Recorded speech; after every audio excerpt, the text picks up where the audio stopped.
The previous Rebbe came to the United States in March of 1940. That means he's here in this country 85 years. The Friedrich Lubavitcher Rebbe came to this country in March of 1940. He was about 60 years old. He was not a young man. He was also quite ill. He had a number of different illnesses that he suffered from chronically that limited him in many ways, including very significantly his inability to communicate. My mother's father, who was not a Chabadnik, met the previous Rebbe in the Greystone Hotel in the summer of 1940. He told me he didn't understand the word the Rebbe said. Somebody went in with him to translate. It was 10 years before the Rebbe passed, and he couldn't understand the word. Friedrich Rebbe. He himself, the previous Rebbe himself, says in one of his talks, imagine coming to a new country at the age of 60, broken like a spindle, like a piece of a match, and having to reinvent yourself like you're a child. That's how the previous Rebbe describes his coming to America, his coming to the United States of America.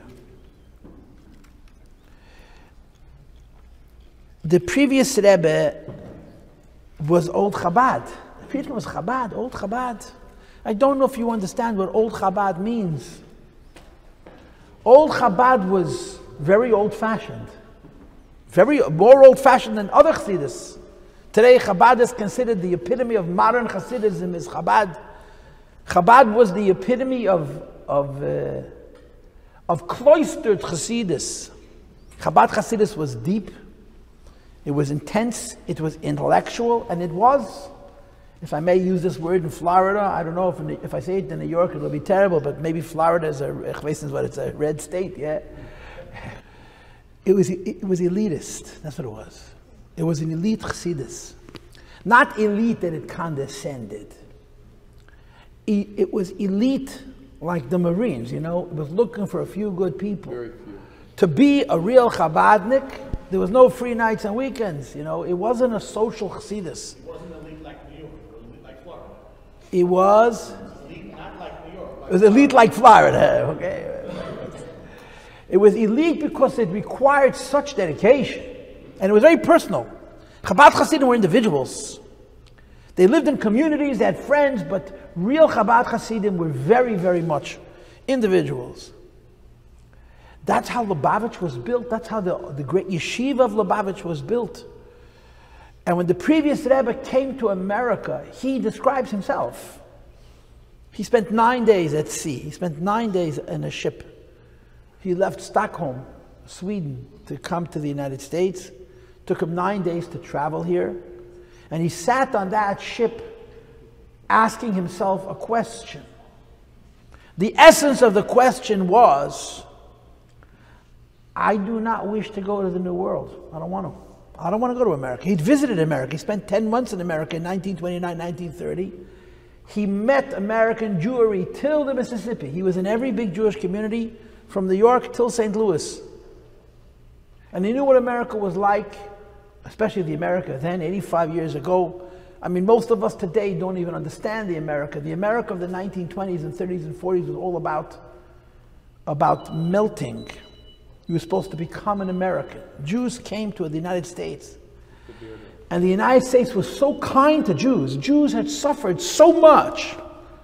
And America really was, and I don't mean this literally, but I mean it to a great extent, it was the land of milk and honey.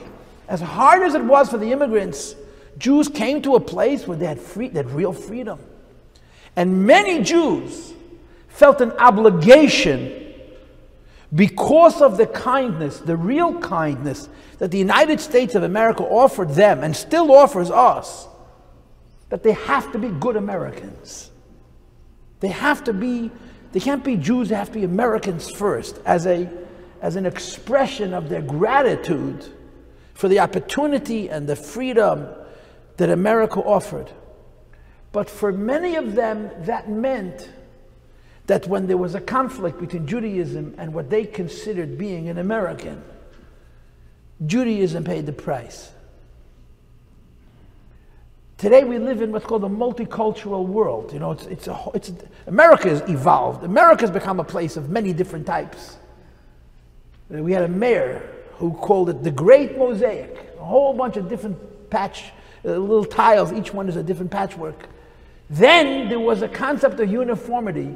You had to be like everybody else. You had to melt. You had to become a part of what America was. He didn't want to be here, the previous Rebbe. And he would say again and again and again and again and again, maybe 100 times, maybe more, in his talks between 1940 and 1950 when he passed.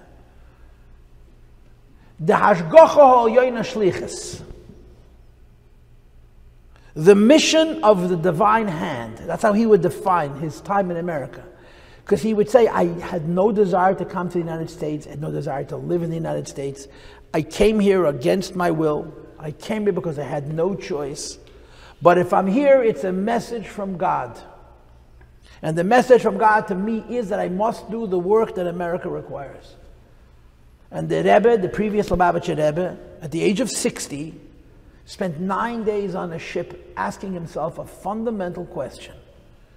When I get to America, what shall I do? He knew that it was an opportunity. He knew that it was a free country. And it was a rich country. Jews in America had lots of money. And let's not kid ourselves. Every Jew alive today, if our ancestors were European, we're alive because of American dollars. My father was saved by American dollars. They were not from Jews. They were not religious Jews. All the survivors of the war, the state of Israel is built on American money. No question about it. And most of those dollars were not from the religious dollars. They were Jewish dollars. They were deeply Jewish dollars, but they were not Shabbos dollars. They were not kosher dollars. They were Jewish dollars. And the Rebbe was coming to this country and he asked himself, what am I going to do when I get there? He knew one thing. One thing the previous Rebbe knew, because his father told it to him when he was 15. That he's not a private. He's not a private. You know, you run for president and you win the election and you serve 8 years and then you go back and you become a private citizen again. Rebbes are not elected by man. They're really elected by God. And the Rebbes don't retire. It's a lifetime commitment. It's a lifetime obligation. And the previous Rebbe knew that he is a servant to the Jewish people. He knew that clearly. So he sat on that ship for 9 days and he asked, so what does God want me to do? And the interesting thing about that question was that God wanted him to come up with the answer himself. God didn't tell the previous Rebbe what to do. God said to the previous Rebbe, you're a Rebbe, you're a shepherd. But you determine, that's part of his obligation. If you know the Chumash, you know the story of the Chumash. So we're holding Bullock.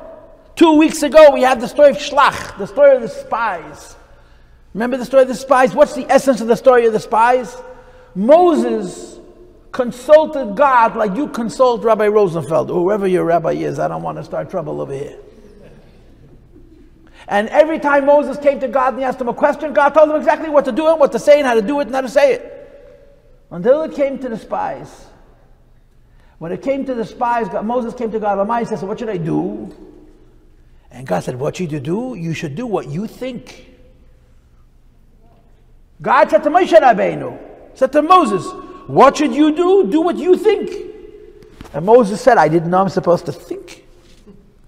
I thought I was supposed to just repeat. And God said, yeah, until now. From now on, you're going to repeat. But you're going to judge and you're going to determine. You're a Rebbe. You're a shepherd. And you carry the burden of the Jewish people. And you determine their direction.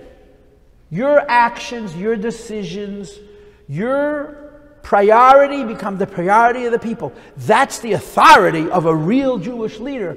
God says to this man, your decision. And to put it simplistically, and it is simplistic because I don't think the previous Rebbe really had this question. There were two paths in front of him. The previous Rebbe had two paths. The first path was to come to the United States of America and make a Lubavitch-like shtetl in the New World. Create a cloistered little community in a little rural area away from the hustle and bustle of New York City, which was quiet and peaceful and remote, where people would sit and study and pray all day long. Maybe they wouldn't know exactly who's the president and other wonderful things like that. They wouldn't even know who won the World Series, Rahman al-Islam. But they would live this holy cloistered life. And when he came here, that's what everybody expected him to do. The Chassidim in America prepared for the previous Rebbe lodging in a place called Lakewood, New Jersey, which is one of the great centers of Torah in the world today. In 1940, it was not a great center of Torah. It was a kurort. It was a place that people went for R&R, for relaxation and rest. They took the previous Rebbe to Lakewood and said, "What do you think it is? There's no fire engines, there's no fire trucks, there's no cars, noise from sirens. It's quiet and it's peaceful. And it's remote. You can build a Chassidus here." And the previous Rebbe said, "New York City. Tell me which part of New York City is the most modern." They told him the place called Crown Heights. He says, "I'm going to live in Crown Heights." He said, "Rebbe, that's not for Eastern European Jews, that's for the American Jew." And the Rebbe said, "That's what I am. I'm the eternal American Jew, or I'm going to make the American Jew part of the eternal Jew." And he settled in Crown Heights. Do you know that when the previous Rebbe bought his house at 770 Eastern Parkway, a petition was sent around to the Block Association? There was a Block Association. I grew up in Crown Heights also. We used to have a Block Association also. It was the I guess it's the southern side of Eastern Parkway and the northern side of Union Street. It was the square block. It wasn't the two sides of the street. And they had meetings. I remember in my house, we used to have meetings on Crown Street. Half of us were Jews, half of us were African Americans. When I was a kid, they had meetings. And they always wanted that the front lawn should look nice. And the Hasidim wanted that the children should have pure souls. It was not such a good... the negotiations were coming from different places. But the Jews who lived on Eastern Parkway and on Union Street did not want an Eastern European rabbi buying the nicest house on the block. It ruined the real estate prices. True story. They sent around the petition to block the sale of 770 Eastern Parkway, which the previous Rebbe bought for $60,000. It's probably worth $5 million today. The house. Just the house, not the apartment buildings, the house. And the story is, true story, right next to the 770 lived a dentist, whose name I don't know. He wasn't an Orthodox Jew, he wasn't a Frum Jew. But they brought him the petition. And it had many signatories, people had already signed it, preventing the Rebbe from buying the home. A good percentage of those people were actually Jews. And he asked to read the petition, and he started to read the petition, and he read the petition, and he read the petition, and as he's reading it, he tore it up into little tiny pieces. And he said to the people who were representing the Block Association of Eastern Parkway and Union Street on the other side of the Atlantic, "They're killing Jews. And a rabbi wants to come and establish in America, and we're going to stop him." And that was the end of the story. Now that dentist lived to regret it. Why? Living next door to 770 meant that you never slept.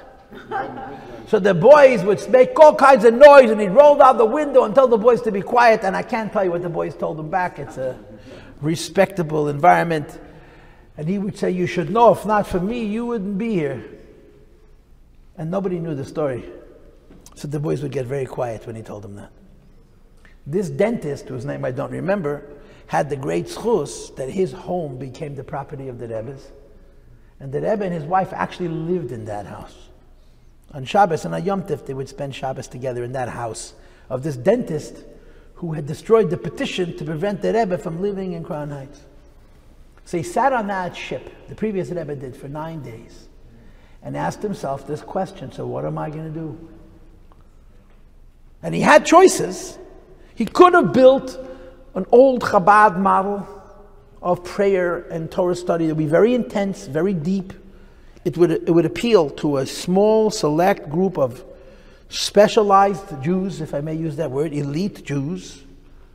It would continue the Chabad tradition. But it wouldn't serve the need that America needed at the time.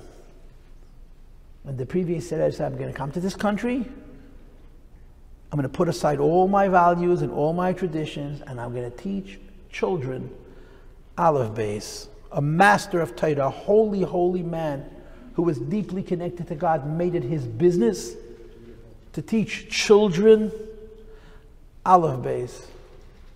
I need to tell you, I had a rabbi who you remember, a teacher. He was a colleague of mine, but he could have been my grandfather, not my father. His name was Rabbi Buket, Rabbi Chaimaya Biket.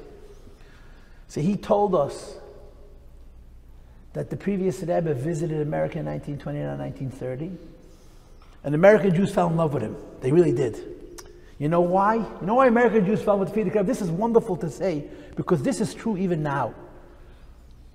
When Eastern European Jews came to America, they all went away very despondent. They would say that there's no future for Judaism in America. Judaism was a place of mass assimilation. Millions of Jews came here, and I'm going to use a cliche word because it doesn't really mean anything, but I'll say it anyway. Orthodox. And their children or their grandchildren were no longer Orthodox. Millions and millions of Jews.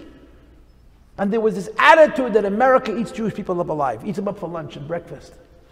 And part of the reason is what I told you before. There was almost this deep sense of Jews felt that they owed America everything.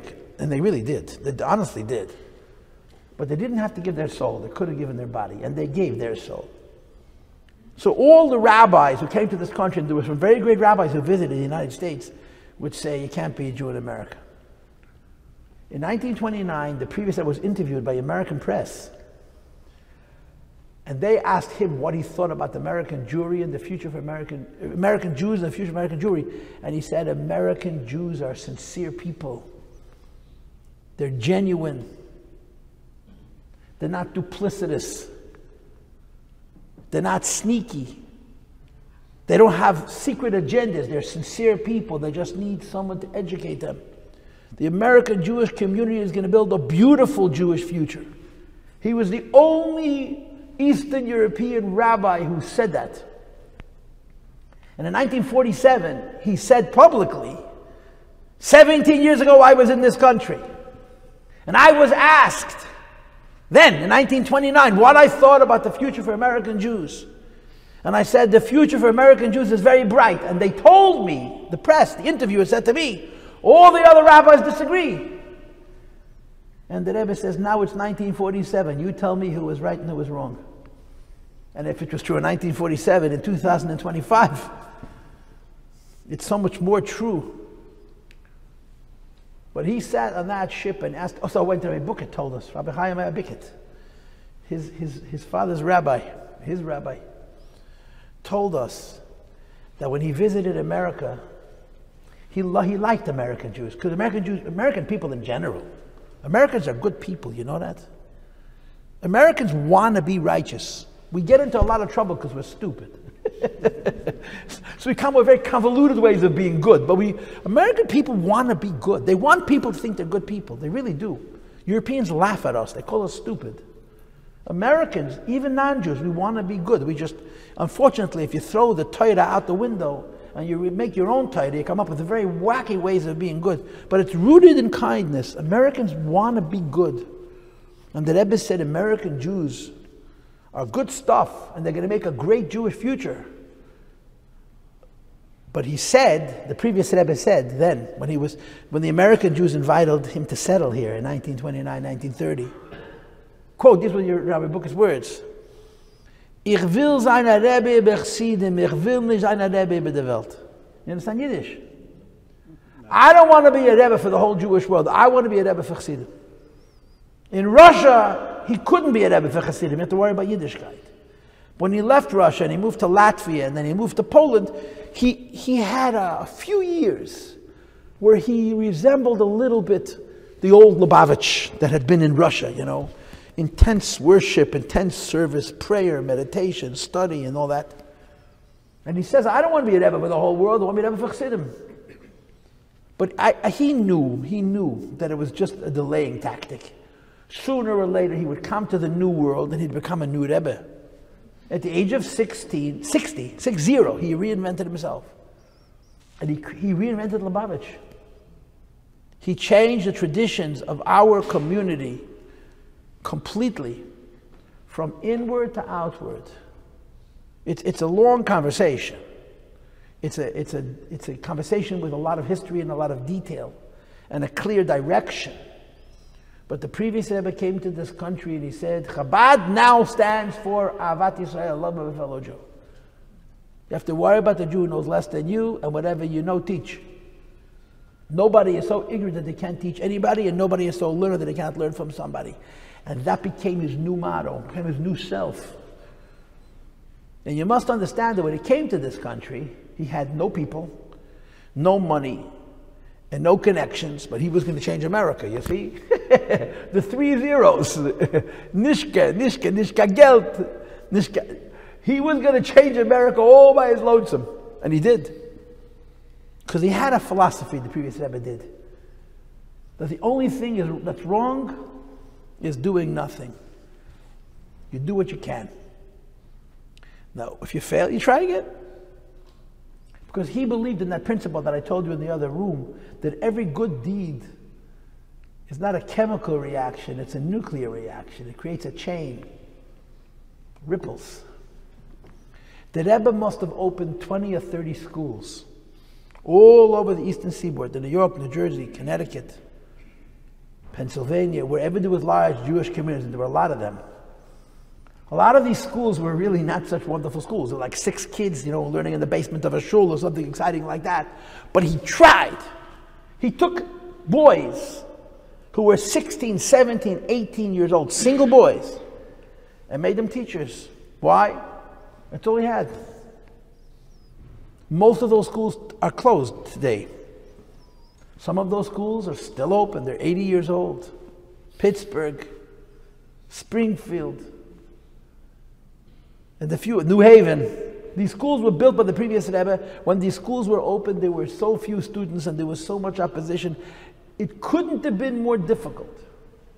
But his philosophy was, you got to try. And he tried and he tried and he tried and he saved one soul. I have a friend who unfortunately now passed away, who told me when his father died, I went to him in Menachem. He said to me that they lived in, not Houston, what's the other big city in Texas? Dallas. I think he lives in Dallas. His father was a Yiddish speaker, a European Jew, and he saw in the newspaper, this is 1941, that the Lubavitcher Rebbe in New York opened up a yeshiva, and they're accepting applicants. So he wrote a letter to the previous Rebbe saying, I have a boy who's, 14 years old. I'd love to send him to yeshiva. And the previous Rebbe said, send him to yeshiva. So he wrote back to the previous Rebbe, but I have no money to pay tuition. And the previous said, don't worry about the tuition. So he wrote back to the previous Rebbe, I don't have money for the train fare to send him to New York. And the Rebbe sent him the money to send the boy from Dallas to New York. You know how many Jews come from that one act? I can't tell you. He paid people. We live in an age today that there are frum Jews, Orthodox Jews, who can't send their Jewish children to Jewish schools because they can't afford the tuition. It blows my mind. The Frierdiker Rebbe is turning over in his grave. He would pay parents and the kids at Jewish school. One child. A child is a world. You save that child, you have a world with many, many worlds. You lose that child, it's a dead end. It's a dead end. So getting back to the story, on that ship, he asked himself, what am I going to do? By the time he came to these shores, he'd made up his mind. You see, the Rebbe is a leader, you understand? We follow. It's good to follow. It's good to follow. Maybe we don't like it because America says you're supposed to be independent, but somehow following a Rebbe doesn't take away your independence. It actually empowers it. It makes you bigger, not smaller. Listening to God doesn't make you a smaller person. It makes you a bigger person because he sets a high standard. He teaches you how to stretch yourself. And connection to a tzaddik is like connection to God Almighty. He makes you bigger, not smaller. But we follow. He tells us how to do it, we do it. We listen. I have a brother, look, he has a lot of kids. I hate to say it, but I don't know how many. But there's more than a million. And all of his kids are beautiful. They're normal. They're grown up. Many of them are married. They're all frum, both religious. And he lives on Long Island. And you must understand, when he went on Shlichus 35 years ago, he wasn't even 30. So in the last 35 years, a lot of his parishioners, a lot of his balabatim have grown up with him. They were young men, he's a young man, you know. But their lives haven't gone in the same direction. You know, he's still living with the same woman, living in the same house. He talks to his kids talk to him, they're all alive and well. So someone says, Rabbi, how do you do it? So many kids, every one of them is alive, normal, talks to you. See, my brother says, I'm an artist. I'm an artist. I make beautiful pictures. But I have a secret. I color by the number. If it says paint red, I don't say I want to paint purple. I paint red. If it says paint green, I paint green. The Torah says do this, I do it. I raise my kids. Why? Because I'm following somebody else's command. It doesn't make me smaller. It makes me bigger, makes my children healthy. But a Rebbe, at a moment like this, doesn't have anybody to follow because there's no path. He has to create it. He has to create it. And he has to think it through. You read in the previous Rebbe's writings the amount of time he spent thinking about things. You know, most of Chabad Rebbes, they followed each other and they did the same thing. Each one was a little different, but they did the same thing. The previous Rebbe reinvented himself 3 times. And each time he had to ask himself, so what does God want from me? And the answer was that he should figure it out. That was the answer. And he came to this country and he asked himself, so what does God want me to do now? And he knew the answer. I should figure it out. So he thought about it. And he was a very smart man with incredible concentration. And by the time he got off that ship, he made up his mind that he's going to reinvent Lubavitch. We're going to become outward. We're going to become Jews whose job it is to look for every Jew and give him whatever he'll take. It's not everything, it's not nothing or everything. It's whatever you'll take. You understand? This is a new idea. It's a great revolution. I don't know how much you understand Hasidic traditions, but Hasidic Rebbes wear a fur hat called a shtreimel. But they don't wear the fur hat all the time. They wear the fur hat on special occasions, on Shabbos and on Yom Tov. During the ordinary weekdays, they wear a regular hat, a hat like this. When the previous Rebbe came to America the first time, he was wearing such a hat. You know, there's a picture of him in that hat, yeah? When he came off the ship the second time, he was wearing his shtreimel. You can see in the video, he was wheeled off in a wheelchair. Couldn't walk. He put on his Shabbos clothes to step foot on the American shores. Because this was Shabbos. This was Shabbos. He was coming to this country for a holy mission. No money, no support, no people, no help, but he was going to figure out how, and he did. He laid the groundwork for what our Rebbe would continue and expand in. But he did all the agonizing work. He was the revolution. I mean, the Rebbe is a great revolutionary. But the Rebbe's revolution is based on the revolutions of it. If you'll ask the Rebbe, say, it's all my father-in-law. Of course, we don't believe him, but there's some truth to it. He made a whole change in what a Jew is, what a Chassid is, what Chabad is. He thought this through and he came to this country and people didn't like it. Nobody liked it. Oh, the Hasidim didn't like it. The modern Jews, nobody liked it. Why? He was messing up with the apple cart. He was starting a whole new approach. People don't like what's new and what's different. We fear the unknown. And what we fear, we revile. And what we revile, we try to destroy. It's just human nature. And the Rebbe just made his path and he walked. And we have the good fortune to be in his shadow. Really, we have the good fortune to be in the shadow of the Rebbe and the previous Rebbe. And we have our little obligation. I have mine and you have yours. Each one of us is a little chassid, a little Rebbe, a little tiny piece of this vision, of this new direction. Rabbi Miller called his book, Turning Judaism Outward. Same religion, same Torah, same mitzvahs. But go on offense, go on offense. Don't hide in your little cloister, in your little closed space and hope that nobody disturbs it. Turn the air conditioner out to cool off the whole world, or to warm up the whole world. L'chaim Yidden. L'chaim v'lebracha, l'chaim. L'chaim v'lebracha, l'chaim v'lebracha, l'chaim. Okay, this is a niggin that the previous Rebbe liked, and I also like it, so we're going to sing it. Okay, this is called Reb Osher Nikolayev is ning. Yama mama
Ya ya na na ma, me cae come niente, ya na na na ya na na na na na na na ya na na na na na na na na ya la la la la ya la la la ya la la la la ya la la la ya la la la la ya la la Allah la la la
So the story goes that l'chaim everybody, l'chaim v'levracha, l'chaim tevun shalom, l'chaim v'levracha, l'chaim v'levracha, l'chaim v'levracha, l'chaim v'levracha.